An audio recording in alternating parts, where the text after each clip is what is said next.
जिसके कान हों वो सुन ले, जिसकी आंखें हों वो देख ले। हम उन लोगों के लिए बहुत धन्यवाद देते हैं जो हमें एसबीआई पे, गूगल पे और पेपल लिंक के द्वारा आशीषित कर रहे हैं। आप भी कर सकते हैं, डिस्क्रिप्शन बॉक्स में देखिए। मरकुस 8 में यीशु मसीह ने एक बड़ी अजीब सी हीलिंग की। यीशु ने एक अंधे के आंख पर थूका और उसे चंगा कर दिया। लेकिन जानते हैं, इस इंसान को पहली बार में ही साफ साफ दिखाई नहीं दिया। इसे पहली बार में लोग चलते फिरते पेड़ों के समान दिखाई दिए। लिखा है, वो उस अंधे का हाथ पकड़कर उसे गांव से बाहर ले गया और उसकी आंखों में थूक कर उस पर हाथ रखे और उससे पूछा, क्या तू कुछ देखता है? इसके जवाब में वो इंसान ये कहता है कि मुझे लोग दिखाई दे रहे हैं पेड़ों के समान चलते फिरते हुए।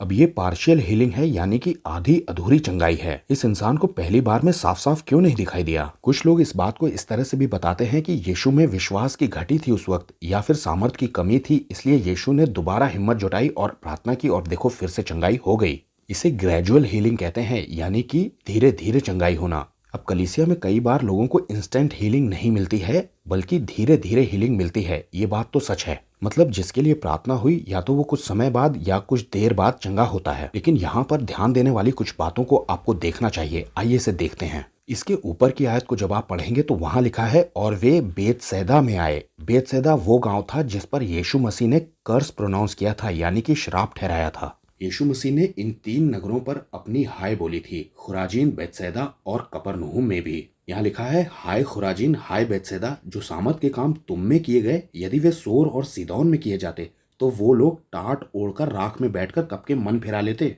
आगे ये लिखा है कि सदोम से भी ज्यादा खराब दशा होगी तुम्हारी उस दिन, यानी न्याय के दिन।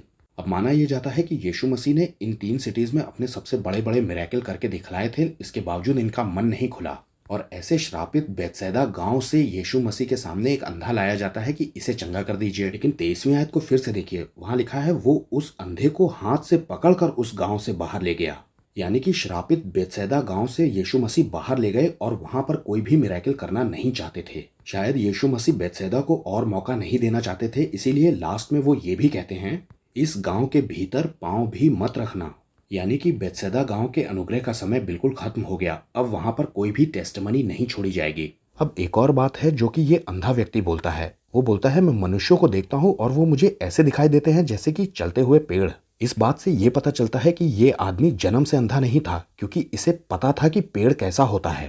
और इसने बात इस तरह से कही है कि मैं मनुष्यों को देखता हूँ, यानी I see man who look like walking trees. अब अगर इस बात को हम रूहानी तौर से देखें या स्पिरिचुअल तौर से देखें, आत्मिक तौर से देखें, तो बाइबल कई बार इंसानों की तुलना करती है पेड़ों से, जैसे कि धर्मी लबानोन के वृक्षों के समान लहलहाएगा। यहाँ पर यह हो सकता है कि यीशु मसीह ने पहले इसकी आत्मिक आंखें खोली और उसके बाद इसकी शारीरिक आंखें खोली। ये घटना सिर्फ मरकुस की इंजील में दी है और किसी दूसरे गॉस्पेल में ये घटना नहीं मिलती है। हो सकता है परमेश्वर ने इसे इसलिए दर्ज कराया है ताकि हम ये समझ सकें कि यीशु मसीह जैसे बेतसैदा गांव के अनुग्रह के समय को खत्म कर देते हैं, वैसे ही यीशु मसीह की गवाही को तुच्छ जानने वाले के समय को खत्म किया जाएगा। सबको जय मसीह की।